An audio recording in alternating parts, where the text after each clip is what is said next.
умрага кимдер барса болот? Умрага эми мүмкүнчүлүгү жетип турса, албетте эми тайраңдап Таиландка жибергенден көрө, Дубайга башка жака жибергенден буру мүмкүнчүлүгү болуп калса, ата энесинин ыраазычылыгын алам деп жиберип калса, бул башка маселе да. Анан колдон келбей турса деле ал күнөөкөр болбойт. Ал жакшы эмес. Бөлүп төлөө өзү негизи жакшы эмес, мындайчы. Негизи эле да, карыз болгон өзү жакшы эмес го мисалычы.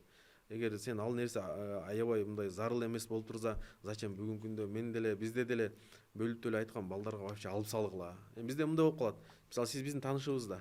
Сиз айтасыз, билим майке, мен апам менен умрага кетип атам эле, 2-3 айдан кийин бир жерден амачан келип калат, анда мен мындай жеңил кылып келип турат. Негизи бөлүп, эртең өлүп калсаң эмне болот мисалычы? Сен бир сүннөт намаз аткарам деп өмүр бою карыз болуп калып атпайсың да. Карыз шахиттин сообуду, шахит болсо да кечирилбейт деп атпайбы? Моюнга карыз менен өлгөн моюндан умрага кетип калсаң акыбал чатак болуп калат го. Ошон үчүн мен ойлойм, кыйнабаш керек да.